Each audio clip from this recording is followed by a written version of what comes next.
anekdootin. Me oltiin menossa kahville Turussa ja puhumaan politiikkaa luonnollisesti. Ja sitten nuori kloppi siinä oli katsonut, että tuolla on tämmöinen rauhallinen kulmapöytä, että mennään sinne, niin saadaan rauhassa puhua. Ja sitten Ike näki mun ehdotuksia, oli, että ei poikanen, ei nyt ihan näillä sanoilla, mutta kuitenkin antoi ymmärtää, että ei missään nimessä, että me mennään tonne kaikkein näkyvimpään reunapöytään, mistä kaikki turkulaiset kulkee koko ajan ohi, ja siihen nököttämään pitävään palaveria.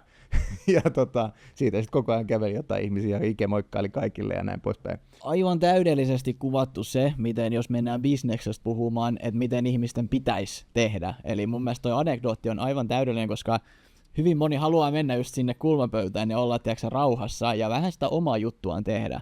Mutta eikö se oikeasti pitäisi tehdä just niin kuin Ike tässä teki? Nyt mennään sinne, missä on eniten liikennettä ja hankitaan sitä huomioon eniten itsensä ja omaan tekemisensä. Että jos ruvetaan miettimään niin kuin yritysten kannalta niin kuin vaikka markkinointiin, myyntiin, niin ollaan jotenkin Suomessa tai en tiedä, onko se ympäri maailmaa vähän silleen, niin että ei haluta kerskua sillä tai omalla menestyksellä tai millään muullakaan tämmöisellä. Niin kuin, no tässä on varmaan paljon just viisautta, eli ehkä liittyy siihen ajatukseen, että niin kuin, sanotaanko 80% viilattu idea tai liiketoimintaehdotus tai asia, mitä sitten tekeekään, on riittävän hyvä siihen, että sä voit hankkia sille siis niin kuin, sä voit alkaa tekemään sitä.